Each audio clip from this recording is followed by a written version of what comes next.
The Kansas City Royals are set to open up their season right here at Kauffman Stadium against the Cleveland Guardians later today. The fans are cycling in and will continue to until first pitch at 3:10 p.m. The Royals will start left-handed pitcher Cole Reagans, who also made his first All-Star appearance last year and was then rewarded with a 3-year contract extension. Shortstop Bobby Witt Jr. is an early favorite to take home the American League MVP honors. Witt finished second in the voting last year behind Yankees' Aaron Judge. First, the men's basketball team got back in the win column on Tuesday night after defeating new conference member Colorado. They will head up to Utah this weekend, where they will face Utah on Saturday night, followed by BYU on Tuesday night. The women's basketball team is coming off a tough 3-game losing streak, but will be back at home this Saturday as they are set to host the Iowa State Cyclones with tip at 4 p.m. The softball team opened up its season in last week's Paradise Classic tournament, where they finished 1-4. They are back in action this weekend for the Long Beach State Tournament in Long Beach, California, with 2 games tomorrow and 1 on Saturday. And now let's get into our rapid-fire sports recap. Up first, the Kansas swim and dive team is in Washington right now competing in the Big 12 Championship. The Jayhawks are currently live competing in Day 3 of the preliminaries before they wrap up tomorrow. After the first 2 days, KU currently sits in 8th place, and sophomore Cheyenne Lai took home gold in the 1-meter diving championship. The women's basketball team defeated BYU on the road Tuesday night with a final score of 71-66. Their final game of the season is this Sunday inside Allen Fieldhouse at 3 p.m. against Oklahoma State. The women's golf team defends their title at the Wisconsin Westbrook Invitational, and senior Lauren Clark claims back-to-back tournament wins. A team score of 825, 39 under, marks the second lowest team 54-hole score in program history. Thank you, Grace, for that perspective we don't always get to see when we're tuning into the games. Something else you don't always see is 5 home runs in a row. Well, Kansas baseball did just that in yesterday's game against Minnesota, tying the NCAA record with 5 in a row. The Hawks went on to win 29-1. Yes, you heard that right, 29 total runs for Kansas. Now staying on the mound, Kansas softball has been on the road for the past 5 weeks, but has returned to Lawrence for their home opener that was played yesterday, followed by a doubleheader this afternoon. Lindsay Ryan joins us live from Rock Chalk Park. Lindsay, how's it going, and what can you tell us about this team during its first month of play? Thank you, Lindsay, and best of luck to their rowing team this weekend. Now, since last week, we've got a few updates on Kansas sports as well as the remaining schedules for some teams. First up, the women's tennis team pulled off a road win against Iowa State earlier in the week, moving to 12-9 on its season. The team has their last 2 regular season matches coming up this weekend at the Jayhawk Tennis Center. They will welcome 19th-ranked Oklahoma State tomorrow at 5 p.m. and will celebrate Senior Day on Sunday when they host Kansas State at noon. Over to the mound, baseball is coming off a tough midweek matchup against Nebraska, falling short 7-5. But is off to its best Big 12 start in program history at 9-3. They will look to add to the win column this weekend with a 3-game series against TCU in Fort Worth, Texas beginning tomorrow, and I'm Lauren Richey. KU Student Senate recently proposed to cut funding for the University Daily Kansan and Safe Ride. Student Senate will meet tomorrow at 2 p.m. to follow up on funding updates. KUJH reporter Jonah Kahn joins us live from the Student Union. Jonah, what can we expect in tomorrow's meeting? A local talent show hit the Lead Center stage this past Sunday, but the talent was Lawrence School District's very own students. KUJH reporter Sydney Clark attended the event and shows us more about this annual show that brings the community together for a cause. President Donald Trump added a 10% tariff on all imported goods from China. This tariff went into effect on March 4th, along with similar tariffs to Mexico and Canada. KUJH's Donovan Bullens investigates how this will affect Kansas farmers. The Ambler Student Recreation Center, funded by the students at KU, includes 6 full-size basketball courts. Over winter break, there was a 6-week renovation project to acquire some changes. KUJH's Caden Lecce has more. Now, imagine a place where the soothing sounds of conversation replace the clinking of glasses. If you're curious about a place that's redefining social gatherings, KUJH's Milena Hesterly takes us inside a unique, non-alcoholic bar and coffee shop that's creating a vibrant community without the usual drinks and is changing how we think about socializing. It's been 444 days now since the last time the Kansas City Chiefs and Philadelphia Eagles matched up. In 3 short days, we've got a rematch in Super Bowl 59. If you're looking for a place to watch the game in Lawrence, KUJH's Coop Hannon got the insight on some good deals you might want to look into. On September 19th at 1:45 p.m., a significant milestone in the Gateway project was completed. 3, 2, 1, raise that beam, Rock Chalk Jayhawk. After hanging 6,500 metal beams, Turner Construction is recognized for their countless hours of work. I want to thank all the construction workers. You guys, hey, we see you guys at 5 in the morning grinding and all the way till 9 at night, and your guys' work doesn't go unnoticed as well. And we appreciate everything you've done from the day we wrecked it all down into now. So it's really special what you guys are doing as well.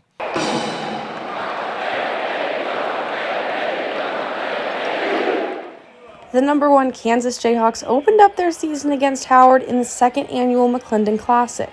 Kansas has won 51 straight home openers and was looking to make it number 52.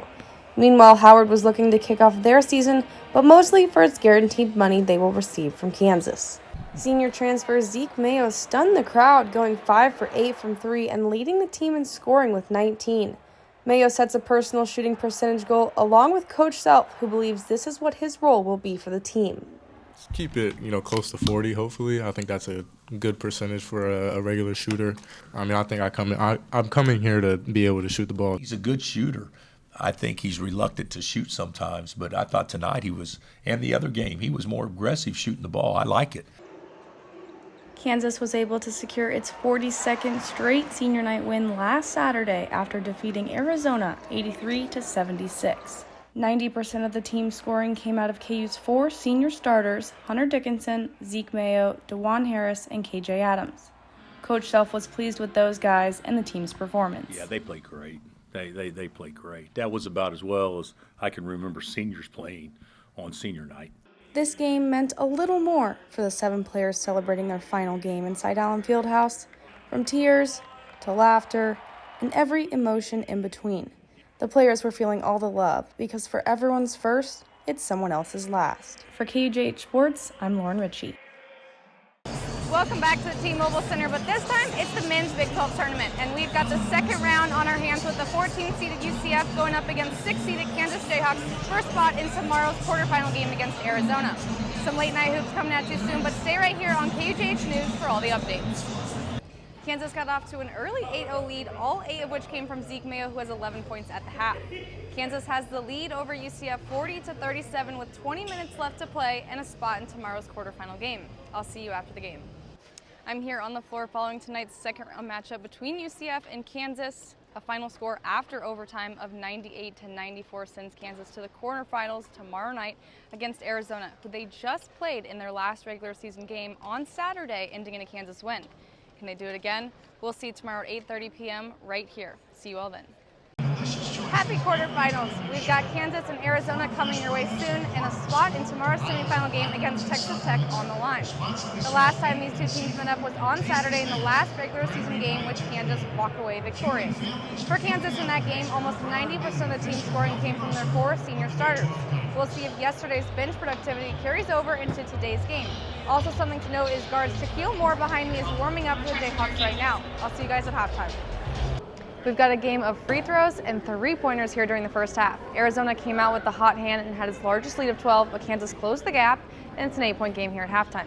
Arizona is currently shooting almost 64% from behind the arc, and Kansas at nearly 47%. As for free throws, Arizona is 6 for 6, and Kansas 8 for 12. I'll see you after the second half. A hard-fought second half ended in an Arizona win 88-77. For now, the Jayhawks will wait around until Selection Sunday, this Sunday, where they will find out where they will play the first and potentially second round of March Madness. I'll be there, but for now, signing off from T-Mobile Center for KUJH Sports, I'm Lauren Richey. Early mornings, teamwork, repetition, all describe how senior rower Laura Teska maneuvers as a student athlete. I think it's about sacrifices. It's kind of picking what part of your life you want to succeed in. So I kind of just, you have to pick if I want to study for this test or if I want to go to dinner with my friends, and it's kind of just a time management game, juggling all of that. For Laura, her college path was not yet made until she got here. Yeah, so I came into college and I didn't really think I was going to play a sport. I thought that part of my life was kind of done, but then I kind of felt like something was missing. Like, I don't know, I had too much time. I was kind of missing that like team atmosphere. And then the coaches found me at Union Fest, which is that club fair, and I think they picked me because I was tall, and then they thought I would be a good rower, and I think every single coach talked to me that day and was like shaking my hand and everything. So it just kind of made me feel like welcomed. The Kansas women's golf team is on a historic run and currently ranks number 22 in the most recent polls. Coming off a third-place finish at the Arizona State Ping Tournament, how is this team able to build off of that momentum? Going into it, we were ranked the third best team, so we knew that was where we were sitting, and we were pretty proud of like how we finished, and we kind of stuck out our game through the end. It's nice going into this next event knowing that like Golf Week, for instance, said we were projected to win, so we kind of have that drive to do really well, and like ending the real season that well was really good, especially for our confidence. Sophomore Lila Louderbaugh finished fourth individually, marking her first top 5 finish. She shot a career-low, bogey-free final round of 66. Louderbaugh shares what was going right for her in all 3 days. I definitely wasn't hitting my best. Like, I've definitely hit it better in my life, but I was playing conservative golf, and I think that was really important. Now this next play, Zeke Mayo is such a threat up top, so what he's looking for is to shoot it. So naturally his man is going to go over top. KJ screen right here. He's going to go over top, and this man's going to help just in case Zeke does shoot it. But what that does is it opens up Adams, who's going to roll into the paint. Nice little mid-range jumper. Obviously helps his team create such a spark, and without him, they're missing that, but big minutes for him when he is in. And then this last play, Zeke Mayo, like I said, he's a shooter. So what he does is he's going to shoot this ball, but his defender gets lost, doesn't get the rebound. Dickinson finds a cutting Zeke underneath for the nice layup. Something Kansas has been doing a really good job taking advantage on both the offensive and defensive ends. That's all I have for you guys today. Emma, back to you. Basketball season has snuck up on us, and the men's team opened up its season 3-0, but none of which have been easy games. Number 9 North Carolina, and most recently the Champions Classic in Atlanta on Tuesday night, where the Hawks defeated Michigan State 77-69. Despite it not being their best offensive performance, there were enough good plays for me to break down today. So let's get into this.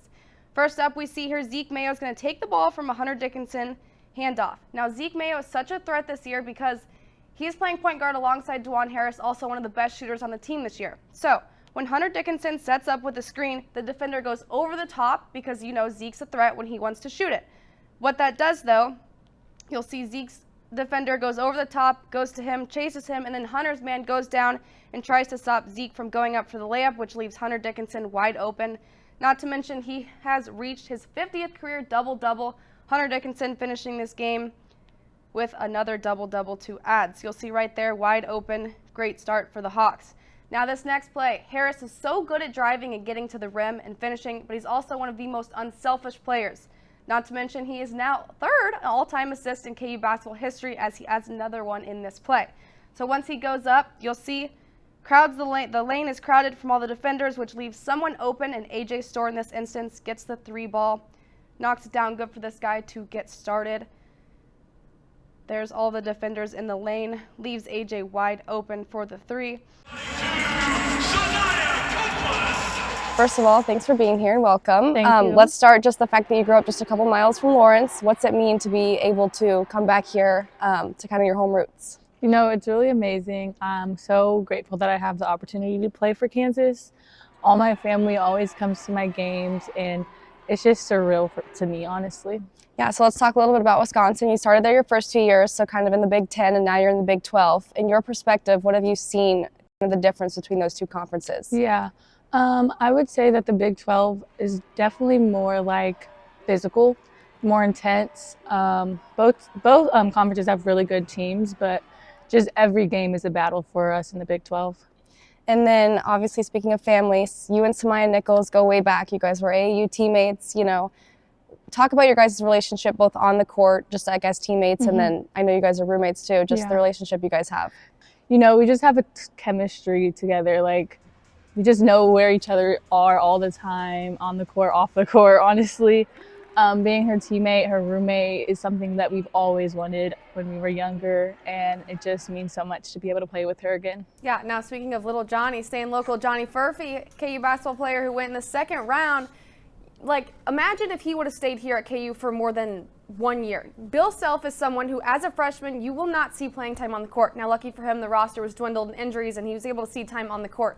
But had Johnny Furphy have stayed at KU for more than 1 year, we're talking first, early second round pick. The guy didn't have the experience the way the other guys did, like we've seen Joel Embiid go early in the draft under Bill Self. So I think that they need 3 years of practice and repetition, especially when you're getting it under Coach Self. You're going to be great and ready to go. So I think you need to be able to stay in college in order to gain those repetitions and not just be a one and done. I mean, thanks to the transfer portal, now that's an option. And maybe if we take that away, this wouldn't look the same. But I think these guys are needing all 3 years to grow as a person and a player on the court. I think that's a good point, but the debate I want to make is your Ochai Abaji's here at Kansas, one of his fan favorites, who came in his freshman year and averaging just over 8 points his freshman year. At the end of his senior year was nearly 19 points. That's something you get staying within a program, trusting that your time will come. You know, you can transfer and have great opportunities. The system will change, the coaching system, your surroundings. Well, so in the world of NFL right now, everyone's picking the Chiefs. They're the dynasty, the team to beat. It's not a lazy pick because until they prove otherwise, they're going to win. Exactly. It's the same thing with South Carolina. They are the face of women's basketball right now. They're going to get it done time after time again, and I think it's going to happen again. They're a blue blood program, and so is Notre Dame. I mean, these teams go way back. The history just goes so deep. So obviously this one caught my eye, and like I said, the SEC is just one of the hardest conferences right now in college football. They've only got 2 losses, so they're still in contention right now. And you're talking about Jalen Milroe leading the team in rushing and passing yards. I mean, you can't go up against that. Like, that's obviously something that Alabama will continue to do. And with that, I mean, that game caught my eye. I think Alabama's going to walk over Notre Dame. They're going to be I like welcome, it. I like to the it. SEC 2012 national championship kind of vibe.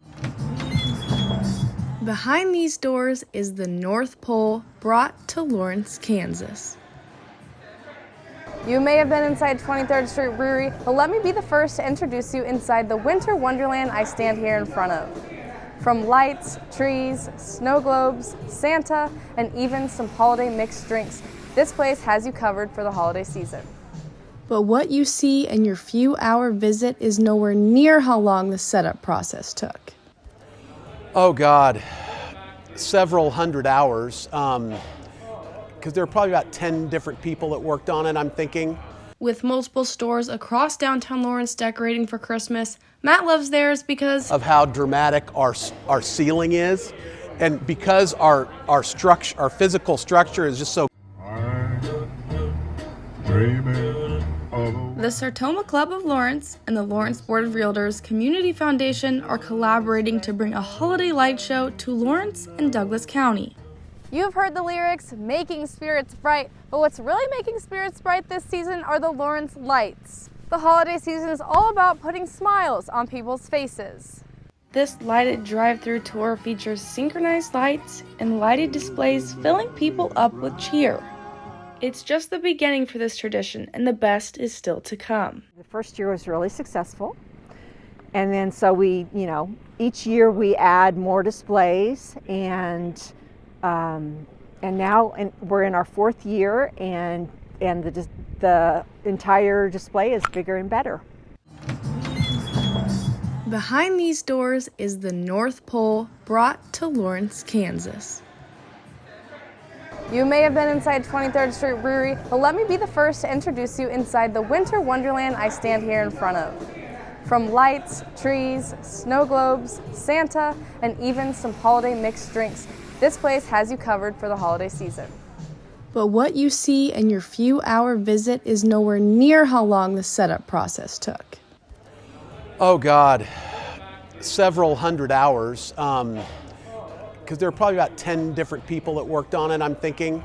With multiple stores across downtown Lawrence decorating for Christmas, Matt loves theirs because of how dramatic our ceiling is, and because our physical structure is just so grand already, and to fill it all up with lights is kind of a big undertaking, and I feel like we did a pretty good job putting a lot of lights up.